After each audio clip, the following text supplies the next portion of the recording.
Penguin Random House Audio presents The Fortune Man by Nadifa Mohamed. Read for you by Hugh Quarshie. For MHM and LV. Nafjaheg orad or aliji kabat or. Halki ad ko ojid kaso egg. O soul, go run to your homeland and look for it where you knew it. Ahmed Ismail Hussein Udeidi, written in detention in French Somaliland, 1964. Remember the green glow of phosphorus on a bow-waved warm tropic night, the wonderful wild roaring 40s when you fought the storm at its height. The scent of the spices off Java, a frigate bird's cry to the moon, the sound of the anchor chain surging when we stayed in that crystal lagoon. No requiem plays at your passing, no friend there to bid you goodbye. Who knows that the seabirds are grieving, and perhaps a fool such as I. Harry, Shipmate Cook. Excerpt from The Last Tramp Steamer. Cow. 1. Tiger Bay, February 1952.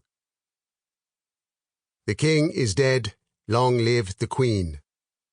The announcer's voice crackles from the wireless and winds around the rapt patrons of Berlin's milk bar as sinuously as the fog curls around the mournful street lamps, their one glow barely illuminating the cobblestones. The noise settles as milkshakes and colas clink against Irish coffees and chairs scrape against the black and white tiled floor. Berlin hammers a spoon against the bar and calls out with his lion-tamer's bark, "Raise your glasses, ladies and gentlemen, and send off our old king to Davy Jones's locker." "He'll meet many of our men down there," replies old Ismail. "He better write his apologies on the way down." "I bet he wrote them on his deathbed," a punter cackles. Through the rock and roll and spitting espresso machine, Berlin hears someone calling his name. "Marshatiri?" he asks as Mahmood Mattan pushes through the crowd at the bar. "I said get me another coffee." Berlin catches his Trinidadian wife's waist and steers her towards Mahmood. "Lou, sort this troublemaker another coffee." Ranged along the bar are many of Tiger Bay's Somali sailors. They look somewhere between gangsters and dandies in their cravats, pocket chains, and trilby hats. Only Mahmood wears a Homburg pulled down low over his gaunt face and sad eyes. He is a quiet man, always appearing and disappearing silently at the fringes of the sailors or the gamblers or the thieves. Men pull their possessions closer when he is around and keep their eyes on his long, elegant fingers. But Tahir Gas, who was only recently released from Whitchurch Asylum, leans close to him, looking for friendship that Mahmood won't give. Tahir is on a road no one can or will walk down with him, his limbs spasming from invisible electric shocks, his face a cinema screen of wild expressions. "Independence any day now." Ismail gulps from his mug and smiles. "India is gone. What can they say to the rest?" Berlin makes his eyes bold. "They say we got you by the balls, Daki. We own your land, your trains, your rivers, your schools, the coffee grains at the bottom of your cup. You see what they do to the Mau Mau and all the Kikuyu in Kenya? Lock them up, man and child." Mahmood takes his espresso from Lou and smirks at the exchange.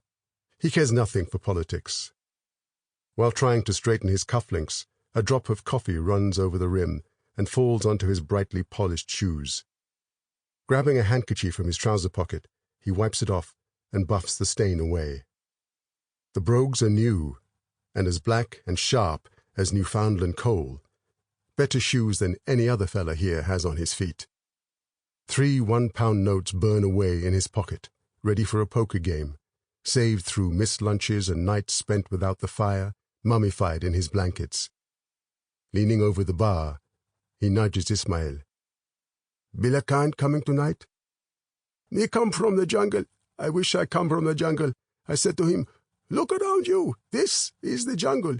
You got bushes and trees everywhere. In my country, nothing grows." Ismail finishes his joke and then turns to Mahmood. "How would I know? Ask one of your crooks." Kissing his teeth, Mahmood throws the espresso down his throat and grabs his fawn mackintosh before stalking through the crowd and out of the door. The cold air hits his face like a spade, and despite urgently forcing the jacket around his body, the bitter February night takes hold of him and makes his teeth chatter. A grey smudge hovers over everything he sees, the result of a hot chink of coal flying from a furnace and into his right eye. A pain so pure that it had hoisted him up and backwards onto the cooling clinkers behind his feet. The clatter of shovels and devil's picks as the other stokers came to his aid, their hands tearing his fingers from his face. His tears had distorted their familiar faces, their eyes the only bright spots in the gloomy engine room, the emergency alarm clattering as the chief engineer's boots marched down the steel staircase. Afterwards, 2 weeks in a hospital in Hamburg with a fat bandage wrapped around his head. That smudge and a bad back are the only physical remnants of his sea life. He hasn't boarded a ship for near to 3 years, just foundry work and poky little boilers in prisons and hospitals. The sea still calls, though, just as loudly as the gulls surfing the sky above him.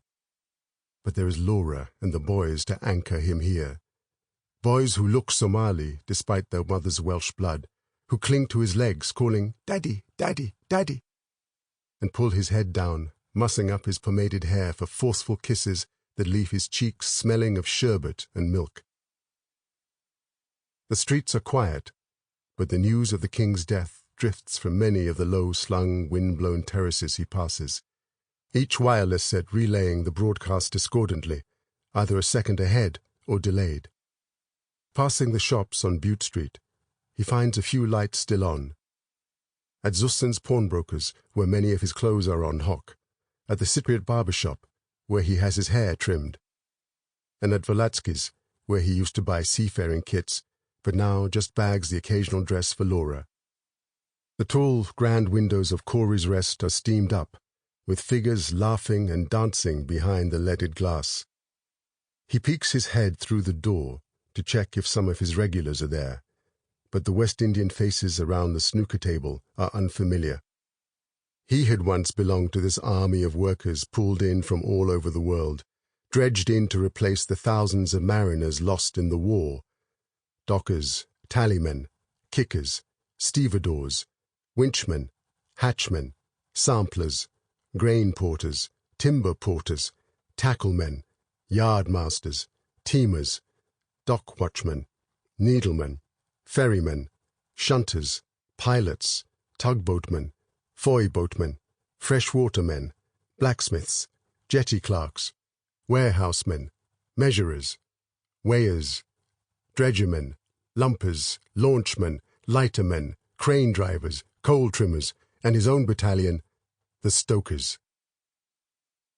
Mahmood turns away from the wreathed and porticoed splendor of Corey's Rest towards the docks, from where a red mist tints the raw, uncooked sky. He enjoys watching the nightly industrial spectacle, the dirty seawater appearing to catch fire as vats of rippled, white-hot furnace slag from the East Moors steelworks tip into the lapping evening tide. The railway on the foreshore bank, clanking and screeching as carts shoot back and forth between the billowing steelwork chimneys and the angry steaming sea. It's an eerie and bewitching sight that catches his breath every time. He half expects an island or volcano to spit out from that bubbling, hissing stretch of petrol-streaked water. But it always cools and returns to its morose, dark uniformity by morning. The docks in Butte Town cover only a square mile, but for him and his neighbors, it's a metropolis. Raised up from marshland, Sample complete. Ready to continue?